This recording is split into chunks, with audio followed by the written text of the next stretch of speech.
ನಮಸ್ಕಾರ ಸ್ನೇಹಿತರೆ, ಕರ್ನಾಟಕ ಮ್ಯಾಟರ್ಸ್ಗೆ ಮತ್ತೊಮ್ಮೆ ಆತ್ಮೀಯ ಸ್ವಾಗತ. ಗಡಿಯಲ್ಲಿ ನಿಂತು ದೇಶಕ್ಕಾಗಿ ಪ್ರಾಣತ್ಯಾಗ ಮಾಡೋದು ಮಾತ್ರ ದೇಶಭಕ್ತಿಯಲ್ಲ, ಕಷ್ಟದ ಸಮಯದಲ್ಲಿ ಜವಾಬ್ದಾರಿಯುತವಾಗಿ ಬದುಕೋದು ಮತ್ತು ದೇಶದ ಆರ್ಥಿಕತೆಗೆ ಹೆಗಲಾಗಿ ನಿಲ್ಲೋದು ಕೂಡ ಅಷ್ಟೇ ದೊಡ್ಡ ದೇಶಭಕ್ತಿ. ಇದು ಹೈದರಾಬಾದ್ನಲ್ಲಿ ನಡೆದ ಬೃಹತ್ ಸಮಾವೇಶದಲ್ಲಿ ಪ್ರಧಾನಿ ನರೇಂದ್ರ ಮೋದಿ ಅವರು ದೇಶದ ಜನತೆಗೆ ನೀಡಿದ ಬಹುದೊಡ್ಡ ಸಂದೇಶ. 1 ವರ್ಷದ ಮಟ್ಟಿಗೆ ಚಿನ್ನದ ಖರೀದಿ ನಿಲ್ಲಿಸಿ, ಅನಗತ್ಯ ವಿದೇಶಿ ಪ್ರವಾಸಗಳಿಗೆ ಬ್ರೇಕ್ ಹಾಕಿ, ಪೆಟ್ರೋಲ್ ಡೀಸೆಲ್ ಬಳಕೆ ಕಡಿಮೆ ಮಾಡಿ ಮತ್ತು ಕೋವಿಡ್ ಕಾಲದ ವರ್ಕ್ ಫ್ರಮ್ ಹೋಮ್ ಸಂಸ್ಕೃತಿಯನ್ನ ಮತ್ತೆ ಶುರು ಮಾಡಿ. ಹೌದು, ಪ್ರಧಾನಿ ಮೋದಿಯವರು ದಿಢೀರಂತ ದೇಶದ ಜನತೆಯ ಮುಂದಿಟ್ಟಿರುವ ಈ ಬೇಡಿಕೆಗಳು ಈಗ ಭಾರೀ ಸಂಚಲನ ಸೃಷ್ಟಿಸಿದೆ. ಹಾಗಾದ್ರೆ ಮೋದಿಯವರು ದಿಢೀರಂತ ಜನರಿಗೆ ಈ ಕರೆ ನೀಡಿದ್ಯಾಕೆ? ಇರಾನ್ ಇಸ್ರೇಲ್ ಯುದ್ಧ ಭಾರತದ ಮೇಲೆ ಬೀರಿರುವ ಪ್ರಭಾವ ಏನು? ಸರ್ಕಾರಿ ತೈಲ ಕಂಪನಿಗಳಿಗೆ ಪ್ರತಿದಿನ ಆಗ್ತಾ ಇರೋ ನಷ್ಟ ಎಷ್ಟು?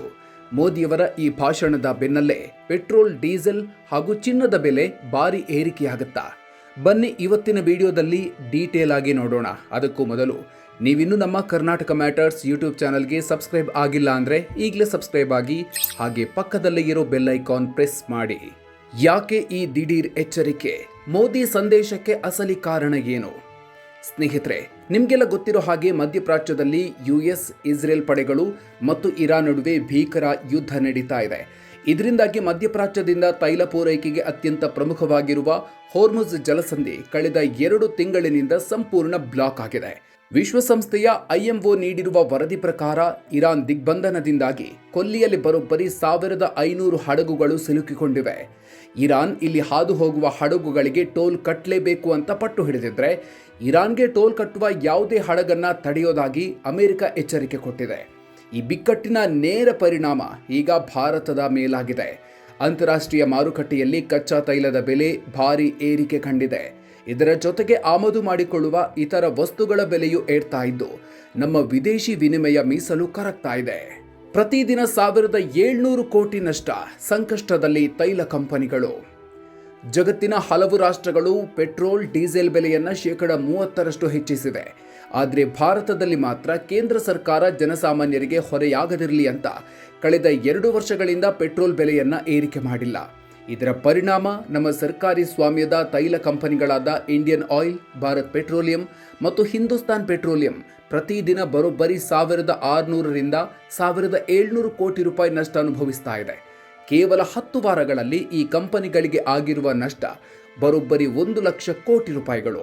ಮತ್ತೊಂದು ಕಡೆ ಸರ್ಕಾರ ತನ್ನ ಅಬಕಾರಿ ಸುಂಕವನ್ನ ಇಳಿಕೆ ಮಾಡಿದ್ರಿಂದ ತಿಂಗಳಿಗೆ 14,000 ಕೋಟಿ ರೂಪಾಯಿ ಆದಾಯ ಕಳ್ಕೊಳ್ತಾ ಇದೆ. ಈ ಆರ್ಥಿಕ ಹೊಡೆತದಿಂದ ದೇಶವನ್ನ ಕಾಪಾಡಲು ಮೋದಿ ಈಗ ನೇರವಾಗಿ ಜನರ ಮೊರೆ ಹೋಗಿದ್ದಾರೆ. ದೇಶದ ಜನತೆಗೆ ಪ್ರಧಾನಿ ಮೋದಿ ಕರೆ. ಏನವು 5 ಮನವಿಗಳು?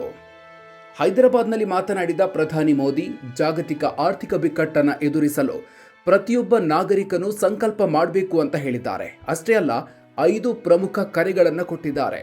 ಅದರಲ್ಲಿ ಮೊದಲನೆಯದ್ದು ಮತ್ತೆ ಶುರುವಾಗಲಿ ವರ್ಕ್ ಫ್ರಮ್ ಹೋಮ್. ಕೋವಿಡ್ ಸಮಯದಲ್ಲಿ ನಾವು work from home, online conference ಮತ್ತು ವರ್ಚುವಲ್ ಮೀಟಿಂಗ್ಗಳಿಗೆ ಒಗ್ಗಿಕೊಂಡಿದ್ವಿ.